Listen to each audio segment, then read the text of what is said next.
We are 24 years plus in marriage. I am yet to fully understand her.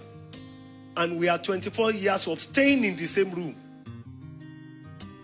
It's forever. Patience is forever. So therefore, wherever your patience stops is where your marriage ends. If your patience ends here, your marriage ends here. Marriage is two patient people staying together. To build a home, therefore, you must cultivate patience. Nobody is just patient. You learn it. You learn it, please. You cultivate it. And number two, outburst of anger, lack of emotional intelligence. Nobody on this earth can stay with an angry person successfully. When your car overheats, what do? You park. You open it to cool down. You don't embrace a hot iron. So there can be peace, there can be joy. There are some men here, you are constantly hot. And there are some women here too. Your hotness is raised to power 30. Hot, anger. I'm telling you, angry outburst. How dare you abuse each other before your children? How dare you raise your voice that neighbors hear you? It's total irresponsibility. It means you are not even prepared to marry. How dare you raise your voice on each other? It's to show you lack capacity for emotional intelligence. I'm telling you, how dare you throw tantrums?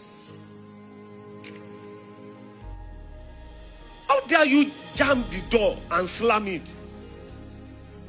And even when we do that, it makes the other party more distant from one. Isolation, withdrawal. The more we don't throw tantrums, we do all those ones, the intimacy you are looking for gets further from one. When you slam the door on your spouse, slam the door, bam, and scrap.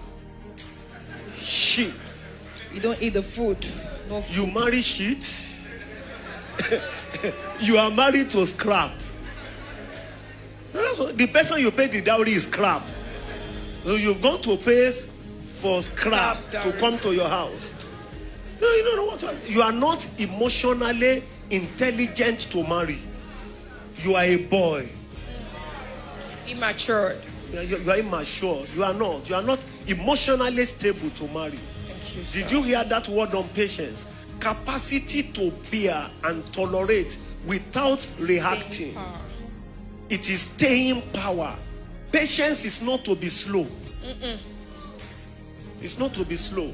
It's a virtue that depicts maturity. You don't speak just because you feel like. You are able. You don't want to eat, but you eat. Yes, sir. Even if it is beans. You eat it.